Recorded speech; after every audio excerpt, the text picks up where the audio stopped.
What's up, boxing family? Man, I got a lot of great questions from you guys. Over 100 questions within a day on that Q&A video that I posted. So I wanted to respond to as many as I could, but there was absolutely no way I could respond to all of them. So I actually asked Tiffany to pick her favorites. And I printed them off here, gonna read them out and give my responses. And just to give everyone a shout, we'll blast your question here on the screen on the bottom so everyone can see. So I'm just gonna dig right into this and we'll get started. First question, is there a rematch clause for Ward Kovalev 2?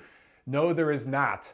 And Kathy Duva at Main Events has made it pretty clear that should Sergey Kovalev win the rematch, they're gonna make it just as hard for Andre Ward. If he wants a rubber match, as far as negotiations go, they're gonna make it just as hard for him as he and Rock Nation have made it for them for the first two fights. So I don't know if we'd ever see a rubber match if Kovalev wins, unless it's a controversial decision or something like that.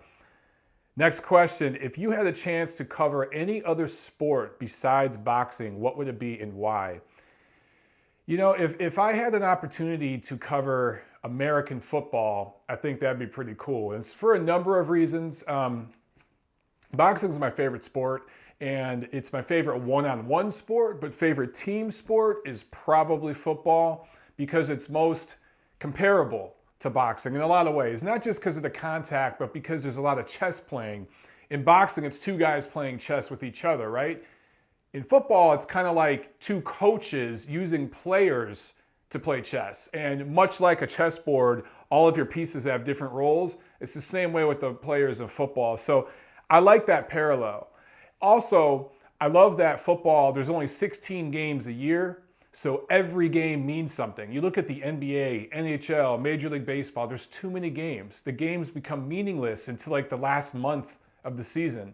In football, literally every game counts because there's teams every year that miss the playoffs by one game, so it matters more. So yeah, I think American football, it also correlates to boxing in the respect that, you know, most games are on Sunday, right? Just in boxing, most fights are on Saturday. So it's kind of a weekend sport. There's occasionally your Thursday night game, your Monday night game, right? But most of it's on Sunday. So it would work with my schedule right now, my current work schedule. So definitely American football. Next question, favorite fast food place? Does Fat Burger count? I love me some Fat Burger, man, but I don't know if that counts. I think when you talk about fast food, you're thinking cheap, right? You're talking like $5 or less. For me, best fast food is Chick-fil-A, man. Chick-fil-A is bomb. And I don't know if they have Chick-fil-A coast to coast. I think it's an East Coast thing. It's out of the Southeast, actually, but they just opened one in Hollywood a couple years ago. And man, Chick-fil-A is bomb. If you haven't tried it, try it. Get the chicken sandwich. It has a pickle on it. You put some hot sauce on it. Good stuff, man. Next question. This one's actually from Twitter, this question here. Do you think Joshua versus Wilder will happen in 2018? Honestly, if I had to say right now, I don't think Joshua versus Wilder ever happens. Assuming that both guys continue winning, I don't know if Deontay Wilder will ever fight Anthony Joshua. I think Anthony Joshua would fight Deontay Wilder. But if that fight happens, it makes sense that it'd be in Europe, in London. I don't think it'd make as much sense putting it here in America in some casino in Vegas in front of 15,000 people when they could easily do 90,000 plus over at Wembley. And is Deontay Wilder going to travel over there for that fight? I don't see it, man. I think it would take an extreme financial and fan demand and financial compensation to get Wilder to do it. He was willing to sign to fight Alexander Povetkin, but that was a mandatory situation. His title was on the line, and that trinket is the only thing that justifies Wilder doing the fuckery he does. So I just don't see for him the need to do it. Maybe down the line if both guys keep winning, but 2018, probably not. It'd probably be one of those fights that would get delayed to 2019, maybe even 2020. Next question from the same guy, V Stokes, on Twitter. Will Trump or any member of his staff serve time in prison? Oh, first political question. No. Look, every single president, Every single one. And their administration bends rules, breaks laws, breaks protocol. Trump has already done it. Obama did it multiple times. Bush did it. Clinton did it. Some do it worse than others. I mean, Bill Clinton literally committed perjury by saying he didn't have sex with a girl that he did have sex with in the White House, which is basically him on the job while the taxpayers were paying, for him to be on the clock. Bush and his people said, oh, there's weapons of mass destruction over here in Iraq. There was none, right? Or, all the ties to Al-Qaeda that didn't exist. So all of them do it. Obama did it with the, if you want to keep your doctor, you can keep your doctor. Knowing goddamn well millions of people were going to lose their healthcare plan and have a different doctor. He lied. They all do it. Do any of them go to jail? No.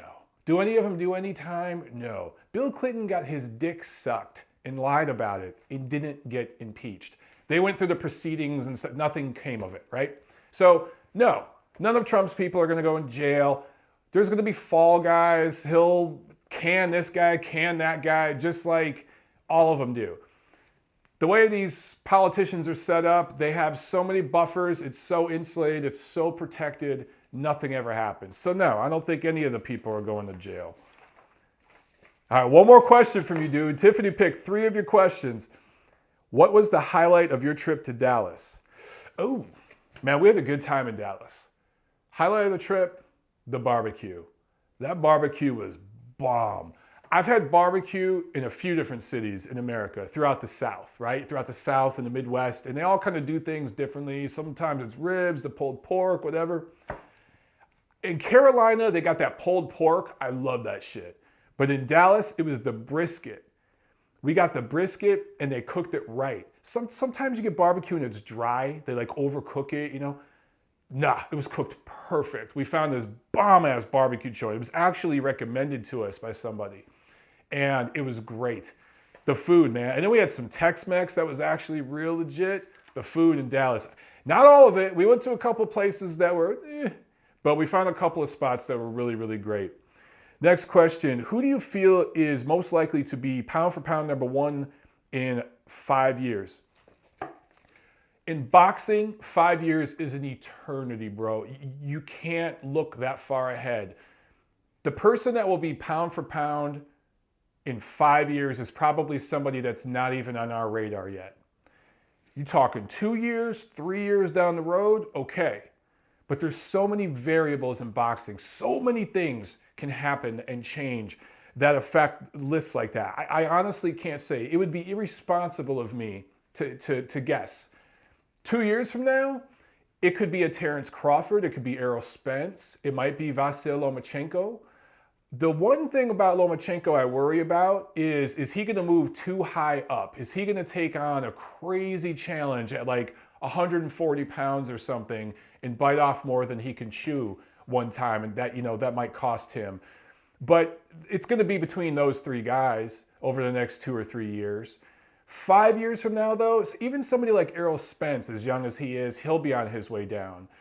When you're talking pound for pound elite number 1, there's very few fighters that stay at the top or near the top for more than 2 or 3 years. Just think of the list, going back the last 10, 20 years. How many guys were on at the top or even near the top for more than a few years? Your Pacquiao's, your Mayweather's, sure. Your Klitschko's, sure. How often do those guys come around? Maybe Errol Spence is a guy like that. Maybe Lomachenko, maybe Crawford, right? Maybe it's Golovkin if he beats Canelo. But 5 years from now, it's not going to be any of those guys, any of them. If I had to put my money, though, maybe Errol Spence will still be near the top of that list. We'll have to see. Next question. When are you going to marry Tiffany? Oh, did my mom hack your account? Did my mom hack your profile? Every time I see my mom, first question, when are you getting married? Second question, when are you getting me grandkids? Third question, eat something. I know that's not a question. She shoves food down my face. Okay, so here's the skinny with me and Tiffany. We've been dating for over 3 years, going on 4 years.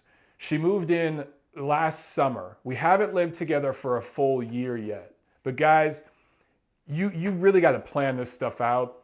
Me and Tiffany are both planners. We have a 2-3 year plan. We have an idea of what we want to do over the next few years. But a few things got to be lined up before we go all the way with it, right? And you got to have your finances in order. You got to have your living situation in order. You got to have several things lined up before you go there. I'm the type of person, commitment scares the shit out of me, but when I make a commitment, it's for life.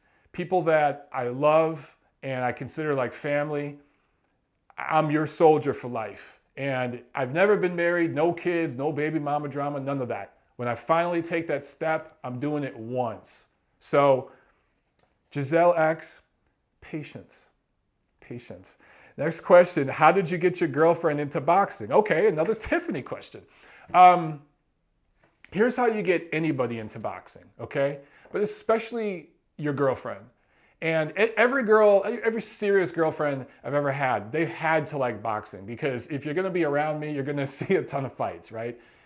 You tell them about your personal, emotional experiences with the sport. Now for me, I actually competed, at the amateur level, small, insignificant stuff. I didn't compete at a high level at all, but I've trained, I've fought, I know how it feels to be in there and taking leather, making adjustments on the fly, not having a teammate to rely on, right? Because I played team sports too. I was an athlete when I was in my youth.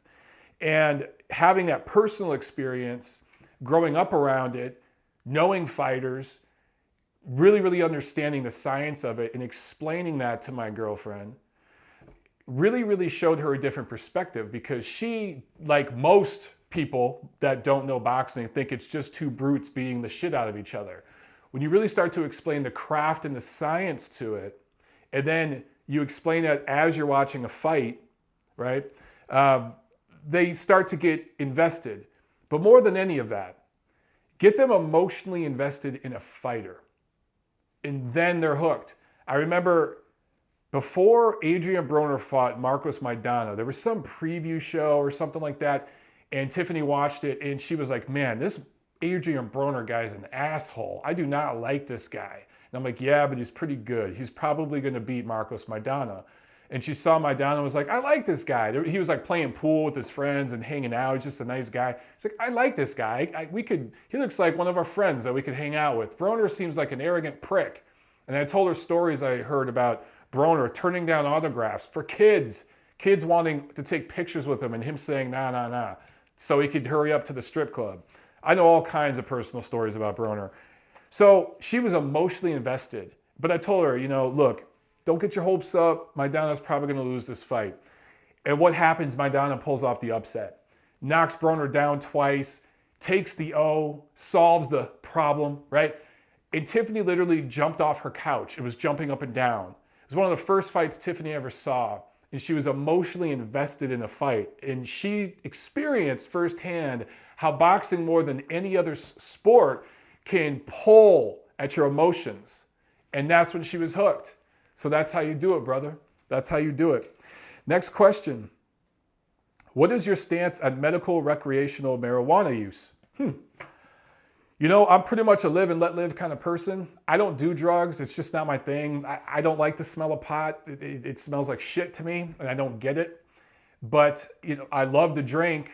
Alcohol is considered a drug, right? I drink coffee. Technically, caffeine's a drug. Those are really the only drugs I do. I'm not a drug user, but I fully support states passing marijuana if they want. This state here in California just legalized it. And the millions and possibly billions of dollars long-term in tax revenue that brings to a state, I fully support it. That's what I love about the American system is different states can have different laws with stuff like that, and the people vote on it. So look, if you want to live in a state that has legal weed, live in that state. If you want to move somewhere where there is no legal weed, move there. If you don't care like me, live anywhere you want. Personally, I fully support it. Even though I don't smoke pot, never will, not curious about it at all, I fully support people doing what the hell they want to do in the privacy of their own home. I don't want you driving a car, especially if you're driving a car with kids in it while you're stoned out of your mind, just the same way I wouldn't want you driving a car if you're drunk off your ass. Other than that, I don't give a damn what people do in the privacy of their home and who they do it with. I'm concerned about me, myself, and my family, my loved ones. I don't give a shit about what my neighbors are doing. So have fun, everybody. Have fun. Next question. What do you think about Oscar being a hypocrite? Okay. Yeah, wow. The very timely question, man.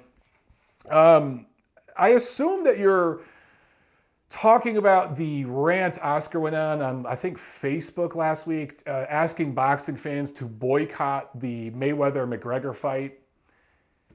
And then he goes right around and announces today, at the time I'm filming this, Monday, that Canelo Golovkin will be in Las Vegas and T-Mobile Arena. Basically dangling a carrot in front of fans and making people believe that it had a real shot to go to a real venue, like in Dallas or even Dodger Stadium here in LA or MSG in New York, something like that. Yeah, it's hypocritical. Look, man, Oscar De La Hoya is a promoter. Promoters are full of shit, especially big-time promoters.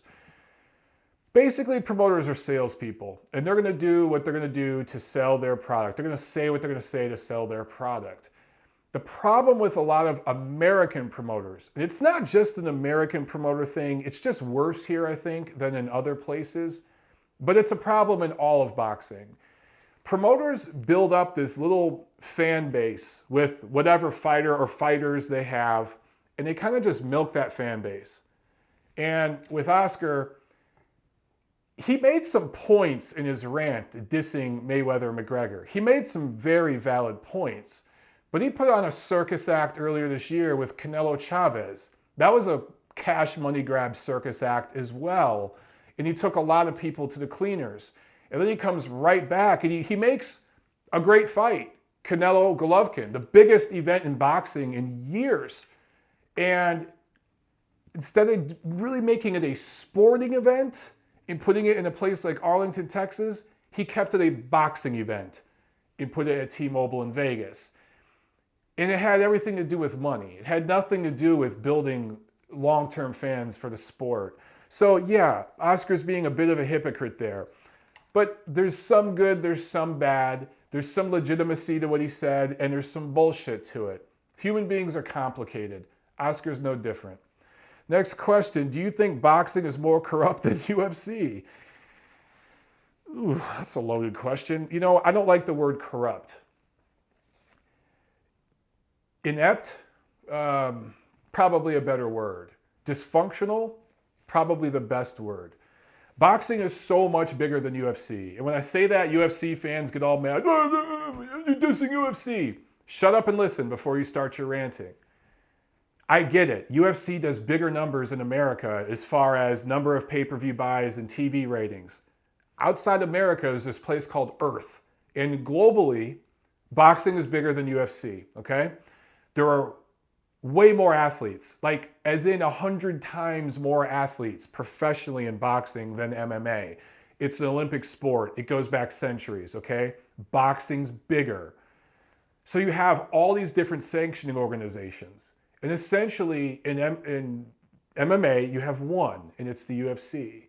Now I know there's some other small promotions, and some of them are building up. Like what is it, Strikeforce, I think, or something like that. There's a few other ones that are gaining momentum, but compare the WBC to the IBO. That's like the UFC versus the other organizations, okay? It's that big of a difference. Boxing has 4 UFCs, and they're not just pretty much headquartered in America, with most of their events taking place in America, most of their athletes being North American. It's global. There's fights all over the place. Every week there's a fight somewhere in a different continent. So with that many events going on, that many organizations, it's so hard to have anything streamlined. Now, if you want to talk about boxing in America, that's a different entity. But boxing itself is global, and it's hard to contain and constrain all that when it's so much bigger. UFC, it's much easier to contain everything and hold it together. But you wait. as MMA grows and it becomes more global, and there is a rival UFC, let's say in Brazil or something, or China, and it becomes just as popular and influential as the UFC, you're going to start having some of the same issues in MMA that you have in boxing. But it's a puppy right now compared to a very old dog. So no, I don't think boxing is corrupt. Is there corruption to a degree? Yes. I think most of the problems in boxing are egos, ineptitude, and short-term vision versus long-term vision. Those are the big issues. The corruption's minimal, believe it or not. And in a lot of ways, boxing is one of the most regulated sports on earth. I know some of you might be scratching your head right now, but trust me, it is. I could do an hour-long video on that, but it has a lot of regulation, particularly in America. In fact, there's a lot of regulations that apply to boxing that do not apply to UFC. So there's a lot of things they're getting away with in UFC, ripping off their athletes, let alone their fans, that you don't get away with in boxing to the same degree. Trust me on this, guys. Next question. Have you ever been to Italy and or Europe? If yes, what do you think is different, better, worse than over in the US? I have never been to Italy. I've never been to Europe. I've only been to Canada and the Bahamas, which doesn't count. They're basically America's cousins. I've been to China. I've been to Shanghai, China for a week, and that was pretty damn amazing of an experience. I've had opportunities to go to Italy when I was younger, but it was only for like a few days. And I want to go for like a month, right? And just really soak it up. So it's on the bucket list. You guys know I want to cover a fight in the UK. I mean, I write for a UK magazine. So that's on the bucket list. But I want to go over there and see everything, man. I want to travel the world. It just takes money, and I've never had money. You know what I'm saying? I don't come from a situation where my family could travel. Growing up, literally, a trip for us was going to the other side of Detroit and staying at there was these things called Holiday Inns, but they called it a Holidome, where it was kind of like a hotel with a dome over it, and there would be an indoor pool, jacuzzi, and all that, because it was cold as shit in Detroit in the winter. But that was a chance for us kids to swim in a heated pool, in a jacuzzi and stuff, and that was vacation. We would literally drive an hour to the other side of Detroit and stay in a Holidome for a weekend. That was my vacations growing up. The school I went to was so damn poor that our field trip was going to the cemetery. I shit you not. We went to a cemetery 2 miles from my school where my grandma was buried. That was one of our field trips. You know, we didn't have like a class field trip where we all went to a amusement park and all that. I grew up in a strange way, man, a strange way. Anyway, one of the biggest differences between America and Europe, I'll say this much. In America, it's very insulated culturally as far as a lot of Americans don't travel outside the world. Yeah, look at me. It wasn't because I don't want to, it's because I couldn't.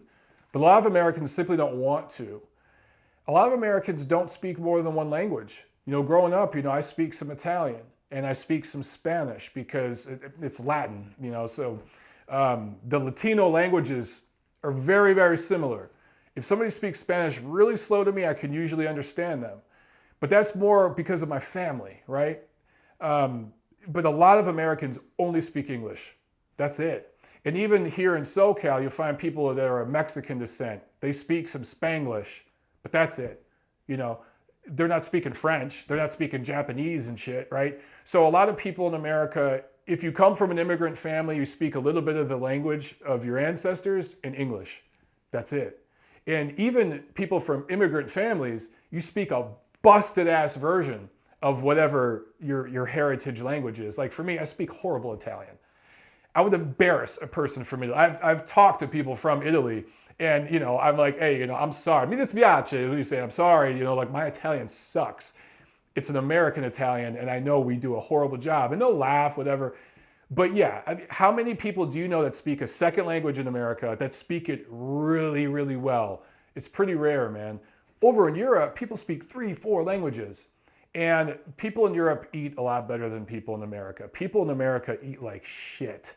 This country doesn't eat as good as it should. And I don't just mean like health-wise. I just mean like there's such a variety of food in the world.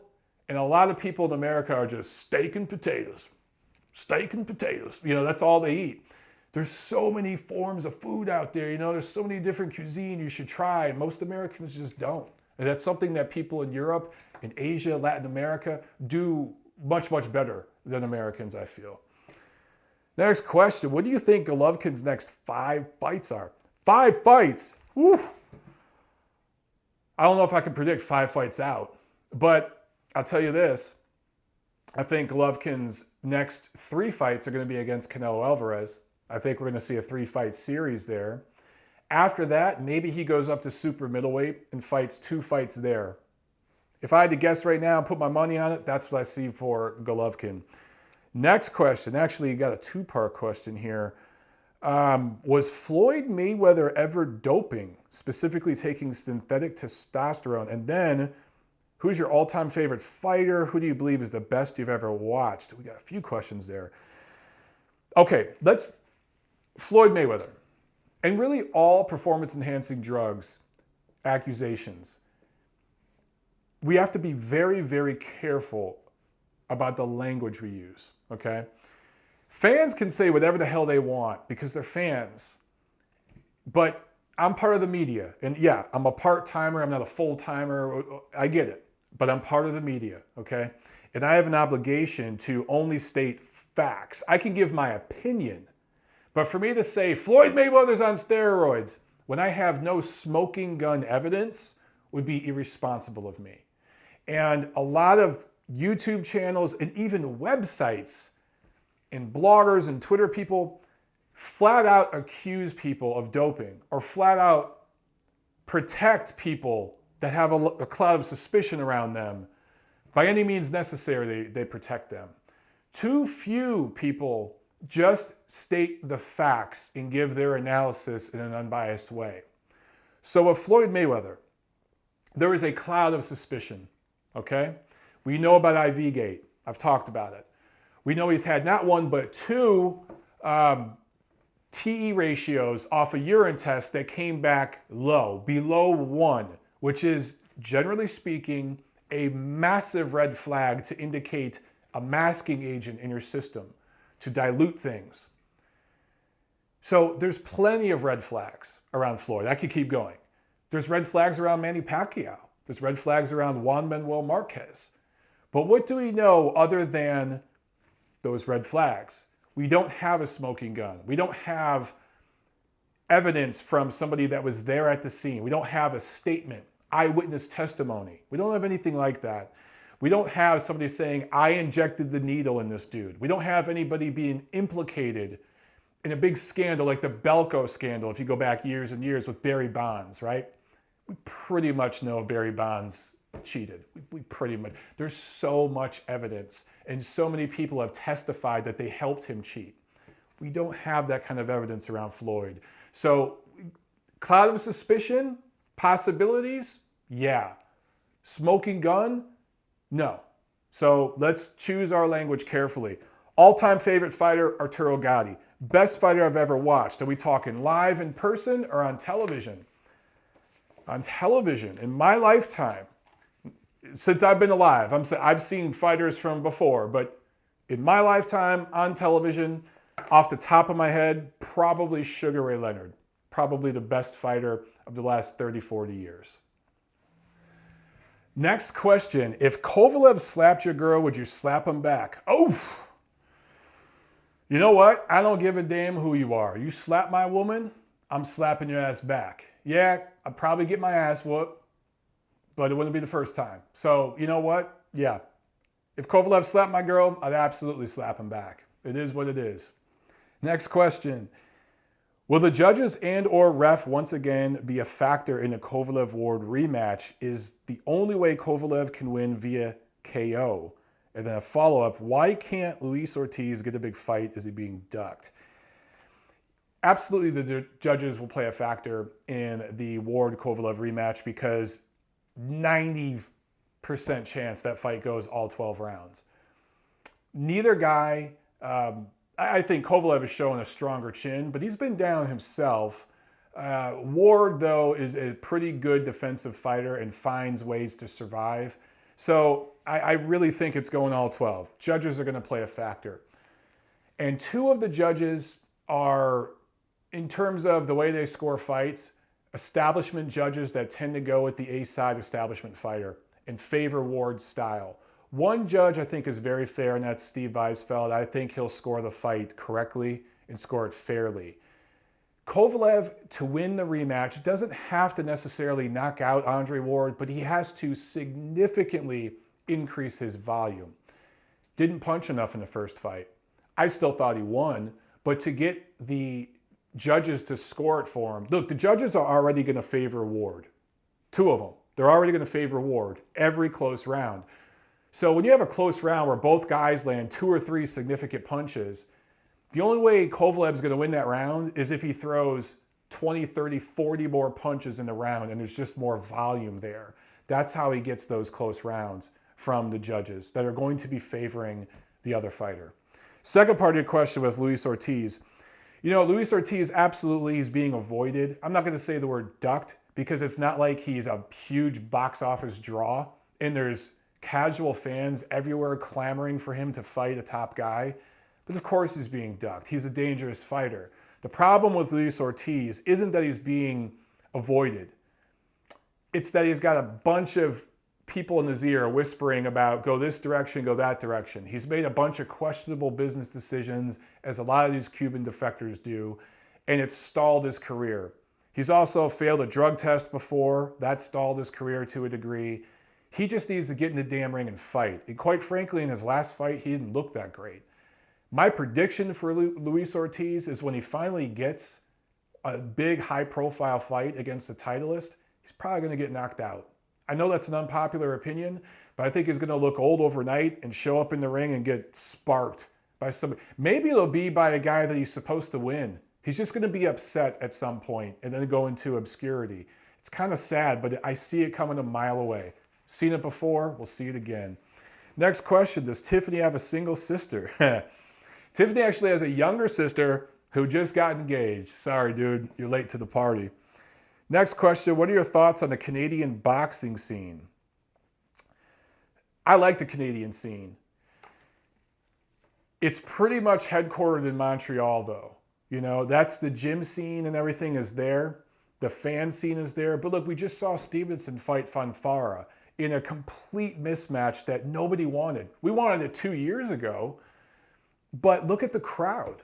Look at how involved the crowd was in the co-feature between Pascal and Alvarez. Great fan scene there. Good gym scene in Montreal and some good fighters coming up. And what I like best about Montreal, and that's how you know there's a scene there, fighters from other countries are relocating there. Guys, when you see fighters from different parts of the world all coming together in one place, that tells you there's a healthy scene there. And not just with fans, but with the gyms. That's what you see here in Los Angeles. You see a lot of fighters coming from all over the world, moving here to train here, to live here full time. Not just because there's a good fan scene here and there's a lot of good venues here, but there's good gyms.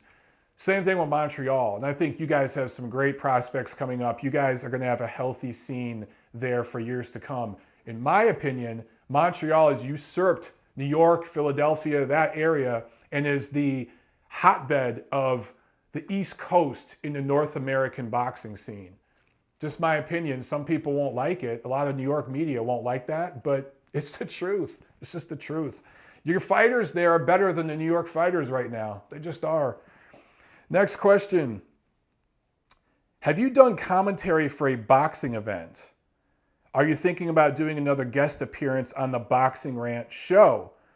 So, I have not done commentary for a live event yet. I've scored fights. I shadowed the California State Athletic Commission for the Bradley Vargas card, and I scored some fights on the undercard that night. That was a really cool experience. And they liked my scores. I did a good job. They all agreed with my scores I turned in. So that was fun. I just judged a couple of 4-rounders. It was no big deal, but that was pretty cool. I would love to do some commentary. Obviously, I'm not going to be the main guy. I'd be a color, side commentator or something like that. But I'd love to do that. I have been approached a couple of times about commentating and hosting for live events like weigh-ins and stuff like that, but I just wasn't available to do it. I was out of town. There was one time for Ring TV. Doug Fisher called me. He had a last second thing and he needed a replacement. He reached out to me. I just couldn't make it. I was out of the city. I actually was out of the state. So there have been opportunities. It just hasn't happened yet. I think it's coming down the line. I think that more people are seeing me. And that's one reason I like YouTube as well. People can put a face to a name, right? So that's why I try to do a little bit of everything. I write articles. I do some hosting on some shows like 10 Count on Undisputed Champion Network. So, I do different things like that. And I think that it's only a matter of time, man. I can't wait to do it. As far as the boxing rant, I loved that show with Kenny Keith, Vince Cummings. I got to get back on there soon. I love those guys. It's become one of the few shows. I get disgusted with a lot of the boxing podcasts and boxing shows on YouTube. Even a lot of the sites that I used to really love and trust have become clickbait sites. Some of the podcasts that I've watched, the longest running podcasts that I used to love, I'm just concerned because the person who's running the phones for that show blocks calls from people that he disagrees with politically. I've had 4 or 5 guys tell me that off the record. I just think that's unethical. So some of the things that are going on with some of the podcasts and stuff, I just completely disagree with. I love the boxing rant. The thing I love the most about Kenny and Vince is they admit straight up, they're like, we're not media. We're not media. We're fans. So guess what? We're going to say whatever the fuck we want. And they say some funny shit, man. I love it. So yeah, I'll be back on there soon if they'll have me. We usually see eye to eye on a lot of things. So I think that'll be happening.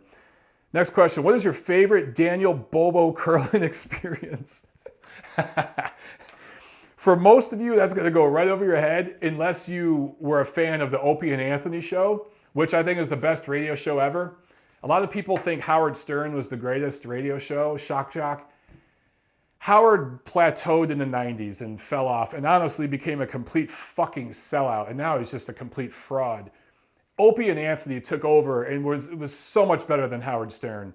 And one of the guys they used to have on there was Daniel Curlin, who they called Bobo. So I'm not going to get into too much of the history there. But my favorite experience is when they got Bobo to sing Meet the Mets at like 5 in the morning at his mom's house, bashing pots and pans together. And you heard it through the speakerphone. I still listen to that every now and then. That episode, it's on YouTube. And I fucking laugh hysterically every time. Go to YouTube and just type in Opie and Anthony, Bobo, one-man band. And that will come up. I love that one. It's awesome. Next question. Does Brooks stand a chance at 154? Look, man, after his fight with Golovkin, I was one of those guys that was saying, Brooks not going to fight at 47 again, should go to 54, and he'll be a player there. I don't believe it anymore. I honestly, looking back, I think they fucked up by going down to 47 to fight Spence. I think moving up and down the weight like that killed him, and I really think he could have did something at 54, but now, dude, he's got 2 damaged eyes. He's taken 2 hellacious beatings in his last 2 fights. It was almost better that Golovkin shattered his face in the first round or second round of that fight against Golovkin because the fight ended before he took a prolonged beating. But the last few rounds of that fight with Spence, he just took a prolonged beating late in a fight. Dude, I think it's done for him. He's probably going to move up to 54, and he might be able to wiggle his way into a title shot, but that's a tough division, man. I think Charlo would absolutely spark him. I think Andrade would beat him down. Maybe he'd give Lara a good push because I think Lara's getting old in the tooth and his feet have slowed down. That's just a tough division, brother. But you look, Brooke and Amir Khan could probably fight at a catchweight somewhere between 147 and 154, and it'd be a big event over there in the UK. So Brooke has options, but the top fighters at 154 are just, I would favor them big over Brooke at this point. Next question. Who is the best promoter in the US and why? Best overall promoter in the United States. Top Rank. Top Rank. And you know what? They're more of a global promoter. Top Rank is a more cosmopolitan promoter than any other promoter in the US. and probably in the world, to be honest with you. I'd probably put Top Rank up there as the best overall promotional outfit in the world. I think Eddie Hearn is the best promoter right now because what he's doing is so significant. I think that Oscar De La Hoya is probably has the biggest visibility of any American promoter because he has the best fighter right now as far as the biggest draw. But Top Rank invests globally. They started a market over in China, right? With Manny Pacquiao, what he did over in Asia is so massive. People talk about what Floyd Mayweather did as far as making money and being the best fighter of this generation. They don't understand because they haven't left America and traveled and talked to people. Manny Pacquiao is such a bigger figure globally than Floyd Mayweather. And he just opened up a whole marketplace over in Asia. And Top Rank tapped into that. Even with Zhou Shiming, who's really a non-factor, but as far as building a market over there in China, he matters. Top Rank is invested over there. You look at how they just invested in Michael Conlan. He's going to be a draw. And they could go over in Ireland and do big fights, over in the UK with him. They just invested in Joseph Parker, and I don't think there's anything long-term there. But look, they're doing a fight in Australia with Pacquiao Horn, right? They have a piece of Parker, who's going to hold a title for a little while until he decides to unify, and then he'll lose it. But they're building things globally. Of all the American promoters, Top Rank was the first to invest in the Latin American market. They've invested in the Eastern European market, right? So they have an infrastructure built in with the international fighters where I think they ain't going nowhere. And they're about to announce something coming up with a streaming service that by the end of this year, they'll announce it, where they're going to be the most independent of the American promoters. So I definitely got to go with Top Rank. Next question, why did American promoters let boxing become such a niche fringe sport in the U.S.? And then he goes on here to talk about Deontay Wilder. And brother, again, this is another one I could rant about for an hour. There's so many moving parts to this. The pay-per-view model that was built up starting in the 80s and going into the 90s worked at that time because boxing was the only show in town, right? If you're looking at the circus, it was just, boxing was, what is it, the Ringling Brothers, I think is the big circus. I can't remember the exact name, but that's what boxing was. They were the one act in town. And if you wanted to see martial arts, right, at the highest level, yeah, you could buy wrestling, WWE, which you know is fucking fake, or you can buy boxing. Now, it's not just that UFC is blown up and their show is in town, right? So now there's another circus in town, right? I don't know what the other circus is, Barnum and Bailey or something, I don't know. But there's a rival circus act in town. It's not just that. It's that media has expanded so much. It's more than just HBO and Showtime. There's so many networks. There's so many options for entertainment. And it's so segmented to every portion of the population, every demographic, right? So with boxing, people jumped in during the 80s and 90s when it was really expanding and you were making a ton of fucking money. But they're still living in that world and they haven't adjusted to this new world. And because each little promoter wants to control everything and control their fighters, they don't do cross promotions enough and they don't promote their fighters in mainstream media enough because the numbers just aren't there. You mentioned Deontay Wilder with PBC. I can't answer why he's not a bigger draw other than Al Heyman, genius financial guy, really, really smart, really, really great. He was a great music promoter. For those of you who don't know, he started in the music business. But when it comes to promoting boxing to the mainstream, he doesn't know what the fuck he's doing. He has network connections through his time-buy deals with Fox, CBS, NBC, all of them. And Deontay Wilder hasn't been on one late-night talk show, not one. 6'6", undefeated American heavyweight who knocks people out and is a good personality. Never been on any of those shows. That's on Al Heyman. That's on Deontay Wilder himself as a fighter. That's another part of this. The American fighters have become spoiled. And you could fight once a year like Keith Thurman and make a couple $1,000,000. And you don't have to fight for the rest of the year if you don't want to. There are other fighters who would fight for $500,000 and fight 3-4 times a year. They're mostly from Eastern Europe, Latin America. That's mostly where those guys that want to fight often are coming from.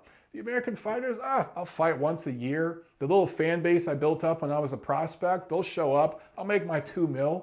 Then I can chill the rest of the year. And I can post pictures of my cool new car and my fur coat. So it's not just the promoters, dude. It's the fighters themselves. Look at the pound for pound list. How many American fighters are on that list? It's not the promoter's fault. It's the fucking fighter's fault. Next question. If Kell Brook moves up, how does he fare? I kind of already answered that, right? I don't think he fares well unless it's some kind of domestic, grudge match with Amir Khan or something like that. Can Groves become undisputed champ at super middleweight? No. Groves has been matched beautifully. He's had a late career surge. He's earned it the hard way. You gotta love him. But if he gets in there against the top fighters at super middleweight, and look, I think that's a weak division right now, but I don't see him beating even the likes of a Badu Jack, or actually Badu Jack moved up to 75. What am I saying? I don't see him beating the likes of a James DeGale. I don't see him beating the likes of Smith or, even Gilberto Ramirez. I don't see him beating those guys. He's just not that level of a fighter. No disrespect. Carved out a great career for himself. I just don't think he's on that level. And I'm not even that high on Gilberto Ramirez. Next question. Why isn't judging corruption ever investigated? Here's another one I could rant on for an hour, man. It's kind of what I was talking about earlier with Trump and politicians in general. It's very insular and it's protected. The state athletic commissions, particularly powerful ones like Nevada, it's so self-contained and insular that everyone's protected and there's buffers and there's layers. And a fighter like Floyd Mayweather is so protected there, and they stick together and kind of work together. And there's just not enough checks and balances. Really, one way you could fix that in America is if you got rid of the state athletic commission system and federalized it. So here's where I'm being a big government liberal. I think we should federalize the whole athletic commission system. New York should not have different rules than California. That's fucking stupid. Alabama should not license fighters that could never get licensed in Nevada. That's fucking stupid. Medical exams, drug testing, commission officials, the standards and ethics should be across the board. I think if you federalized it, you had a federal boxing board that watched people and held them accountable, I think you'd get better judging. I also support term limits for judges. But here's the thing, I tweeted about that, I think last week, and there were a lot of people that disagreed with me. And they're like, that's not the problem. Look, I think even if you have a good judge, they should serve their time and step down. And younger people should come in. The fighters change, right? This thing's cyclical. So should the officials out of the ring. If in the ring, fighters are changing and the managers and all those guys are changing hands every few generations, so should judges. So should commission officials. That's just my 2 cents. Next question. Here's one from Twitter. Is boxing reporting your full-time job, or do you have a separate day job to pay the bills? It's not my full-time job. Let me tell you this. 99.9% of people involved in boxing, not just boxing media, but commission officials, judges, refs, all of it, have another full-time job. Or they are retired from their full-time job, but they're on a pension, or they made money in real estate and they're involved in boxing because they love it. There is no fucking money in this business. It's very much a 1%er type of industry. The 1% at the top is making money, and that includes boxing media. There's only 1% of people out there that have a full-time job at ESPN, HBO, Showtime. The other 99% of us are somewhere in the middle. Now, I'm probably higher than a lot of other people who are getting paid absolutely nothing. I'm making a few scraps here and there from some of the events I do and some of the work I do. But no, there's no way. This is not my full-time job.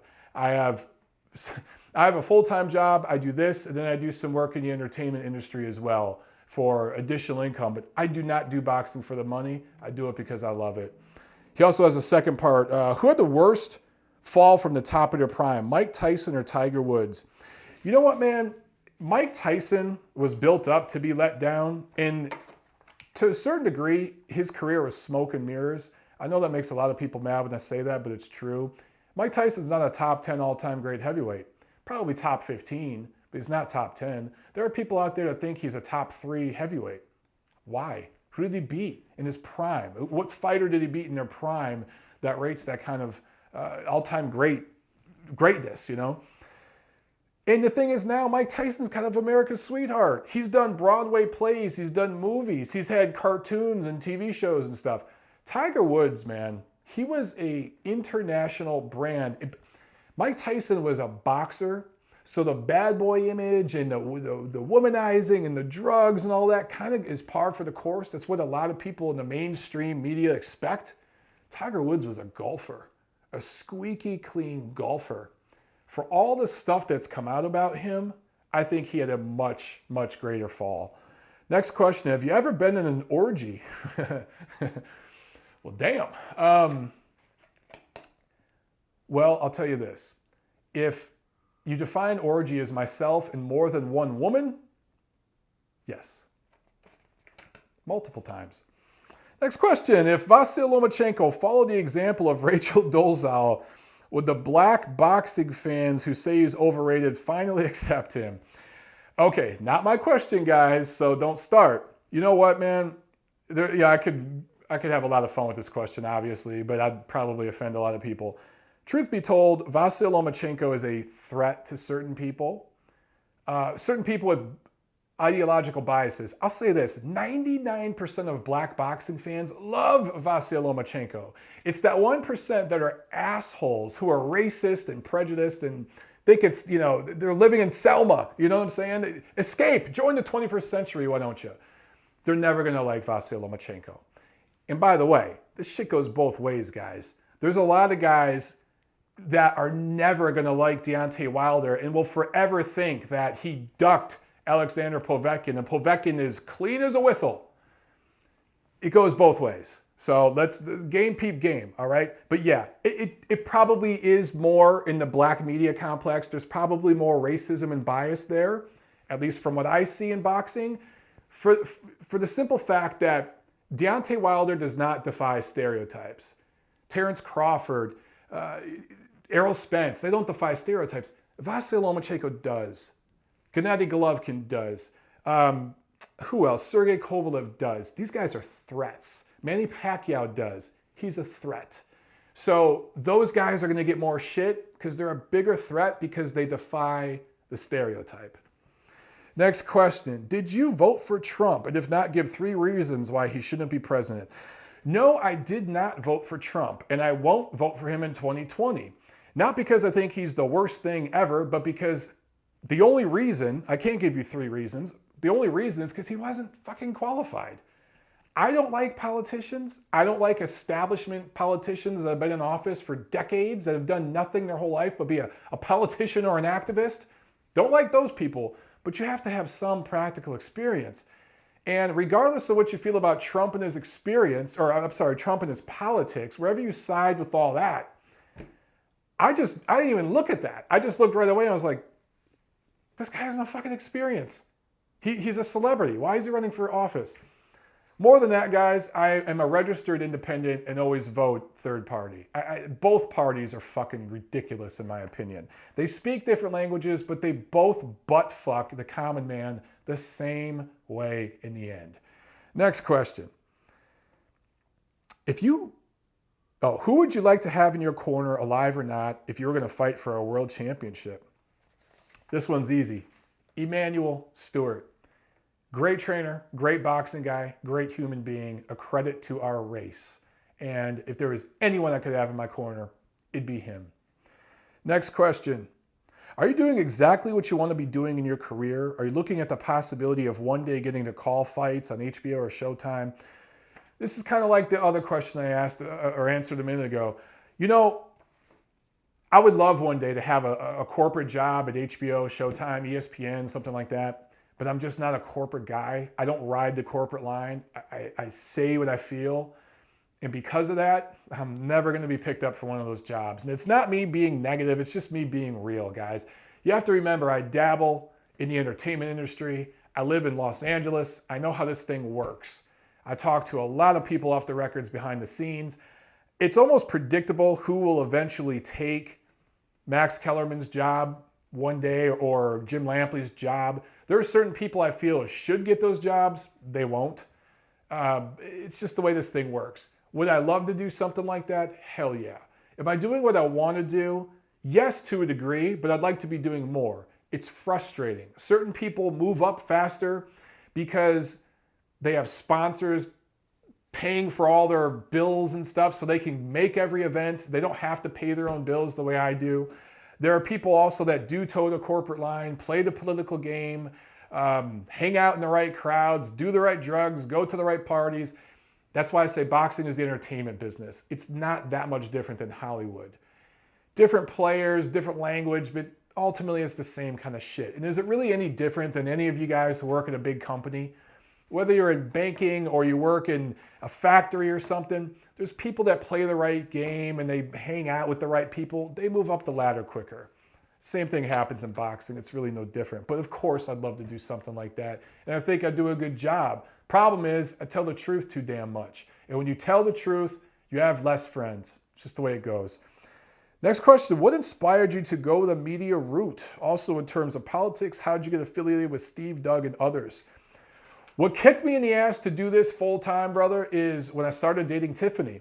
Me and her would be watching a fight, and I would say something about the action going on, and 10 seconds later, Al Bernstein would say something. I would talk about a fighter, and 5 seconds later, Max Kellerman would say the same thing. And Tiffany would be like, what the hell? You're just as good as these guys. You need to do this more. So it was her kind of kicking my ass and a few other friends I had kicking my ass to do this stuff more full time. And that was like 3 years ago. So it was really people who loved me pushing me to do it more. I've dabbled in the business for over a decade. I've written and blogged for over a decade. But they really pushed me to do it full time. As far as getting hooked up with Steve and Doug, Damon Bingham, the late Damon Bingham, who was founder of Undisputed Champion Network, co-founder, he saw me, saw one of my videos or something, and he asked to meet with me. And we sat down, we met one day, and he wanted to bring me on board the panel to do 10 count on Undisputed Champion Network. And that's where I met Steve and Doug. And from there, I just built those relationships. Those guys saw something in me, some talent, I don't know, and they've brought me on board and brought me up. Steve with Undisputed Champion Network. Doug has brought me on the Rings Rating Committee. I'm now one of the guys who contributes to the Rings Rating Board. So it's just people that saw talent in me and gave me a shot, man. So, I must not totally suck. But that's really what it is, man. And I think that I see eye to eye with those guys because they tell the truth. Even though it hurts them sometimes, it's probably cost them business, they tell the truth. And I feel the same way about myself. Okay, a few more questions, and then we're going to wrap it up. Long video, but I hope you guys enjoy this. And by the way, if you are enjoying it, please please comment below. Let me know if you want me to do more of these. We'll do more of this stuff in the future, especially now that I got the Patreon thing going. Please go over to Patreon, check that out.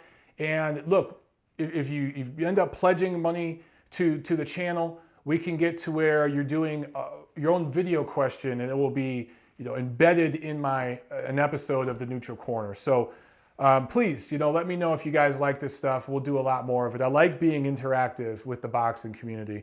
But next question, when are you coming to India? Drinks on me, bring Tiff and Mr. Binkles. Oh, Mr. Binkles, let me grab him. Mr. Binkles. There goes my phone. Telemarketer. Let's fuck with him. Hey, what's up, man? You go order these chicken and waffles or what, man? You gonna come pick this shit up? Hello? Yeah.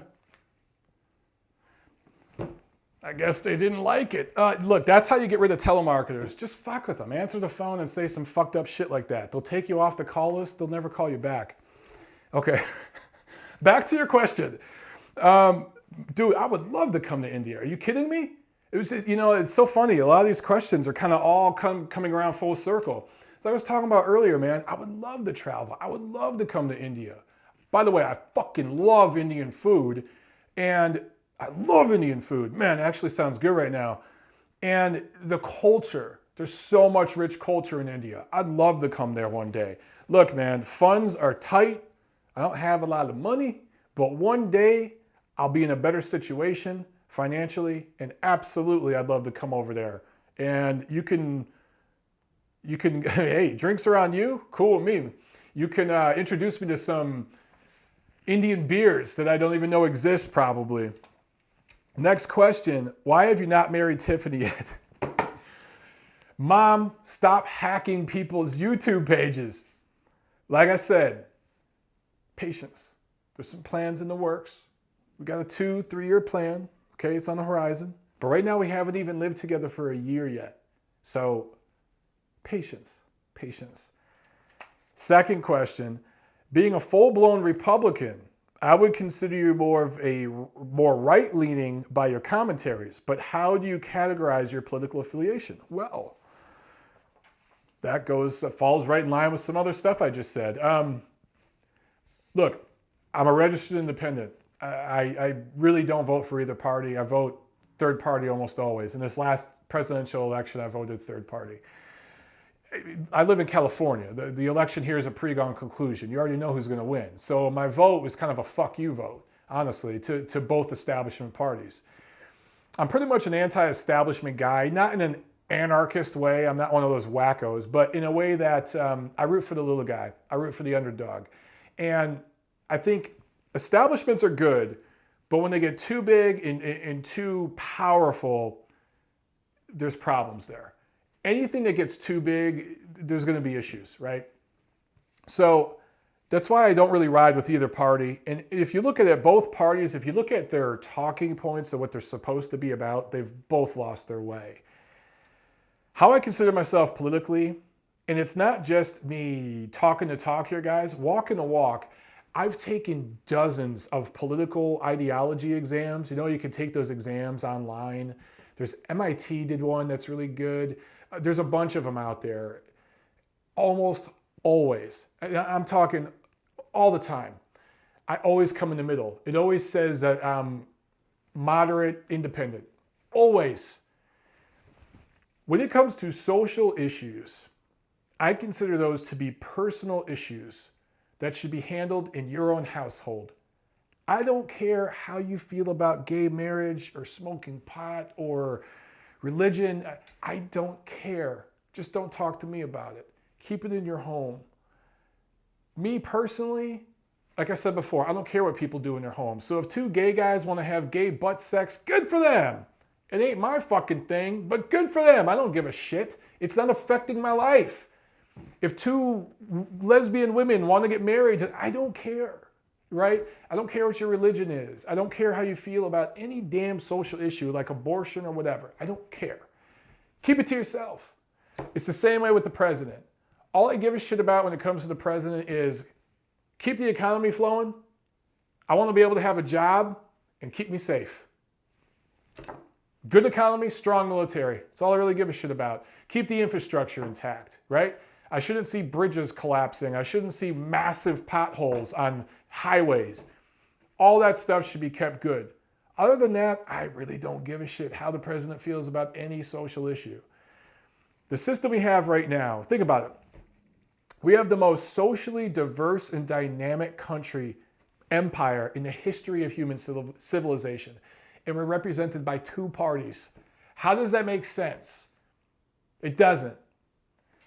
Both of these parties are set up right now. It wasn't designed this way originally, but the system right now is built to that so that they pander to their constituency, they get people arguing, and the masses argue over shit like race, over religion, over abortion, gender, all this crap that really doesn't fucking matter.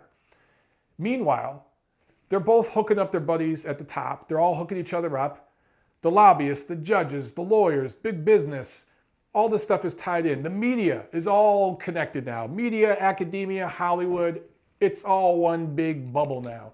And they're all in cahoots together. They're not doing it by design. I don't believe in the Illuminati and all this stupid conspiracy theory crap.